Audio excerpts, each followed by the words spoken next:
என் வீட்டுக்கு இதுக்கு முன்னாடி ஒரு அசாம்கார பொண்ணு வரும். அந்த பொண்ணோட லஞ்ச் பாக்ஸ் திறக்கிறப்பலாம் அவ்வளோ வாசனையா இருக்கும். சாதாரண ஒரு தயிர் கறி தான். ஆனா அதிலேயே வேர்க்கடலை, மல்லிலாம் போட்டு நல்லா டிஃப்ரெண்ட்டா செஞ்சு எடுத்துட்டு வரும். வாங்க அந்த ரெசிபி எப்படி செய்றதுன்னு பார்ப்போம். பேச்சுலர்ஸ்க்கு இது ரொம்பவே யூஸ்ஃபுல்லா இருக்கும். ஏன்னா இதுக்கு எந்த காய்கறியும் தேவைப்படாது. ஒரு பேன்ல கொஞ்சமா எண்ணெய் ஊத்திக்கோங்க. அதுல 1 டேபிள் ஸ்பூன் முழு மல்லி சேர்த்துக்கோங்க. அது கூடவே 2லேருந்து 3 டேபிள் ஸ்பூன் பச்சை வேர்க்கடலை தோலோட சேர்த்துக்கோங்க.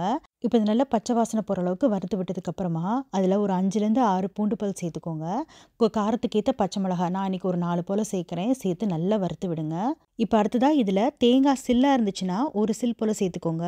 அதே இல்லாட்டினா துருவி கூட சேர்த்துக்கலாம். ஆற வச்சுட்டு ஒரு மிக்ஸி ஜாரில் சேர்த்து இந்த மாதிரி கொரப்பாக அரைச்சி எடுத்துக்கோங்க. ரொம்ப முக்கியமானது இதுதான், கொரப்பாக அரைச்சிக்கணும், நைஸாக அரைக்கக்கூடாது. ஆக்சுவலாக அஸ்ஸாமில் வந்து இதை கொப்பரை தேங்காய் யூஸ் பண்ணுவாங்க. தேங்காய் பவுடர்னு சொல்லுவாங்களா, அது யூஸ் பண்ணுவாங்க. அடுத்ததாக தாளிப்புக்கு ஒரு பேனில் கொஞ்சமாக எண்ணெய், கடுகு, உளுந்த பருப்பு, கருவேப்பிலை, மஞ்சத்தூள், மிளகாத்தூள், சீரகத்தூள், நம்ம அரைச்ச அந்த பவுடர் சேர்த்து நல்லா கலந்து விட்டுக்கோங்க. கொஞ்சம் நேரம் மிக்ஸ் பண்ணி விட்டதுக்கப்புறமா தயிரை நல்லா இந்த மாதிரி அடித்து எடுத்துக்கோங்க. இப்போ இந்த அடித்து எடுத்த தயிரில் இந்த பவுடரை சேர்க்க வேண்டியதான். எல்லாம் நல்லா ஒரு சேர கலந்து விட்டதுக்கப்புறமா இதுக்கு தேவையான அளவுக்கு உப்பு சேர்த்து கலந்து விட்டுக்கோங்க. இந்த வேர்க்கடலையும் மல்லியும் நல்லா வறுத்து அரைக்கும் போது நல்ல ஒரு வாசனை வரும். அது அப்படியே தயிரில் இறங்கி ரொம்ப ரொம்ப வித்தியாசமான ஒரு டேஸ்ட்டில் ரொம்ப சூப்பராக இருந்தது. இதை செஞ்சு சாப்பிட்டு பார்க்கும்போது நீங்களே ஃபீல் பண்ணுவீங்க. கட்டாயம் இந்த அஸ்ஸாம் ஸ்டைல் வேர்க்கடலை தயிர் கறியை நீங்களும் ட்ரை பண்ணி பாருங்கள்.